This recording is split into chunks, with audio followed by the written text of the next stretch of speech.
नमस्ते प्रणाम। मैं हूँ आस्था लोकगीत। अपने यूट्यूब चैनल में आप सभी का स्वागत करती हूँ। चुटकुला नाच गीत लेकर आए हैं। आप लोग बताइएगा कैसा लगा आप लोग को। ये पति पत्नी का नोक झोंक है और बहुत प्यारा सा है, सुनिएगा। अच्छा लगे तो लाइक शेयर सब्सक्राइब जरूर करिएगा। धन्यवाद आप लोग का, और ढेर सारा प्यार दुलार अपना दीजिए आप सभी लोग। गहरी नदिया बाल में कूदी गए, गहरी नदिया बाल में कूदी गए, गहरी नदिया बाल में कूदी गए भला कूदी गए भला कूदी गए, गहरी नदिया बाल में कूदी गए,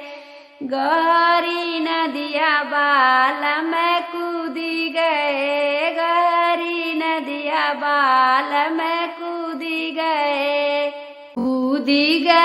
भला कूदी गए भला कूदी गए, उनकर दहिना गोड़ावा टूटी गए, उनकर दहिना गोड़ावा टूटी गए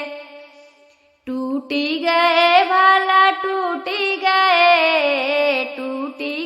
भला टूटी गए, उनकर रोज रोज का मारब छूटी गए, उनकर लतवा से मारब छूटी गए, उनकर लतवा से मारब छूटी गए, गहरी नदिया बाल में कूदी गए, गहरी नदिया बाल में कूदी गए, गहरी नदिया बाल में कूदी गए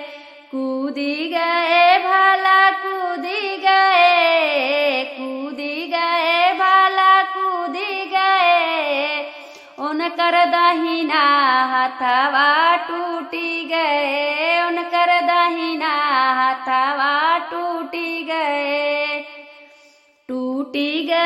भला टूटी गए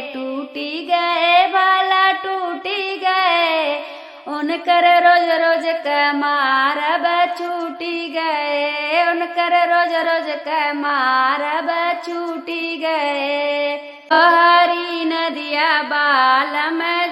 कूदी गए, गहरी नदिया बाल में कूदी गए, गहरी नदिया बाल में कूदी गए भला कूदी भला कूदी गए, उनकर दतवा के काटब छूटी गए, उनकर दतवा के काटब छूटी गए भला छूटी गए